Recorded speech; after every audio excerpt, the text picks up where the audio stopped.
vous êtes fort probablement déjà retrouvé dans cette situation-là, que vous allez porter votre vélo en boutique pour un entretien et on vous dit que la chaîne est à remplacer parce qu'elle est trop étirée. Puis si je vous disais que c'est impossible parce qu'une chaîne, ça étire pas.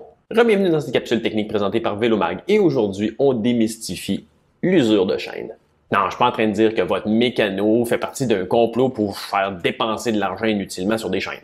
C'est plutôt que le modèle mental typique qu'on a de l'usure de chaîne quand on parle d'étirement est assez faussé.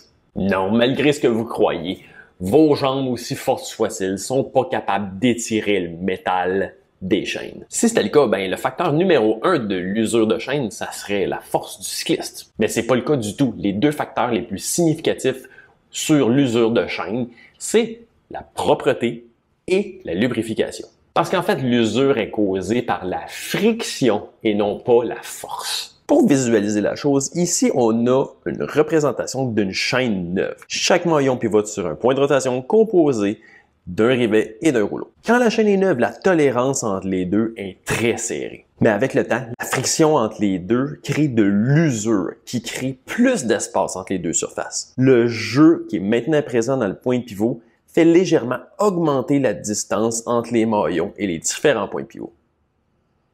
Mais pourquoi est-ce qu'il faut absolument remplacer la chaîne si l'élongation est trop grande? Parce que ça engendre l'usure de la cassette et des plateaux. Parce que comme la forme des dents est fabriquée pour que des maillons d'exactement 1,5 pouce s'y déposent, si cette mesure est plus grande, le point de pivot suivant, il va pas se déposer exactement à la place prévue, mais légèrement frotter sur la dent suivante. Ça va créer de la friction qui va user la forme de la dent pour accommoder le nouvel espacement de maillon. Puis là, le problème principal, il va venir quand on va trop tard remplacer la chaîne et que là, la nouvelle chaîne avec l'espacement entre les maillons qui est correct comme une chaîne neuve va plus bien se déposer dans la cassette ou les plateaux. Puis c'est là que ça va créer des sauts de chaîne parfois violents. Puis à quel intervalle les chaînes sont à remplacer? Ça, c'est extrêmement variable. J'ai déjà vu une transmission complète, donc incluant chaîne, cassette, plateau et galette dérailleur, être complètement finie en moins de 200 km. Et d'autres faire 15, 20 000 km et plus avec la même chaîne. Puis qu'est-ce qui explique des écarts aussi immenses? Comme je disais, c'est la propreté et la lubrification qui est le facteur numéro 1 qui détermine la durée de vie de la chaîne. Donc, l'exemple que je parle de 200 km, c'était une course de vélo de montagne, finalement, de longue durée, une course d'endurance qui se passait complètement dans la boue. Donc, tous les contaminants créaient beaucoup de friction et il n'y avait plus de lubrifiant.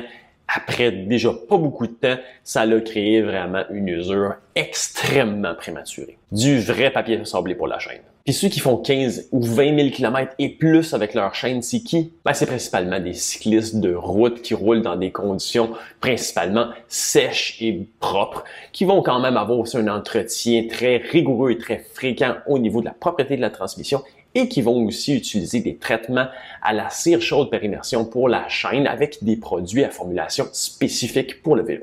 Ouais, laver son vélo puis utiliser des lubrifiants de haute qualité, ça peut sauver beaucoup d'argent. Puis en parlant de lubrifiants, manquez pas la prochaine séance Facebook Live sur la page Facebook de Vélomag où ça va être un spécial lubrifiant et friction mécanique. On va creuser le sujet beaucoup plus en profondeur, donc je vous attends. Puis finalement, comment savoir quand la chaîne est à remplacer? Évidemment, la façon la plus simple, c'est d'utiliser des outils justement qui vont mesurer l'usure de chaîne. Si vous roulez beaucoup, ça devient rapidement un bon investissement. Sinon, il y a la méthode de la règle. Ce qu'on va faire, c'est qu'on va mesurer la distance entre les pivots sur une longueur de 24 maillons. Une chaîne neuve, justement, va avoir donc une mesure de 12 pouces. Si ça dépasse 12 pouces et 1/16e, faut commencer à penser à remplacer la chaîne. C'est une méthode qui va fort probablement vous coûter rien si vous avez déjà un ruban à mesurer à la maison, mais qui honnêtement est quand même beaucoup moins simple et beaucoup moins précise. Puis vous remplacez votre chaîne à quelle fréquence?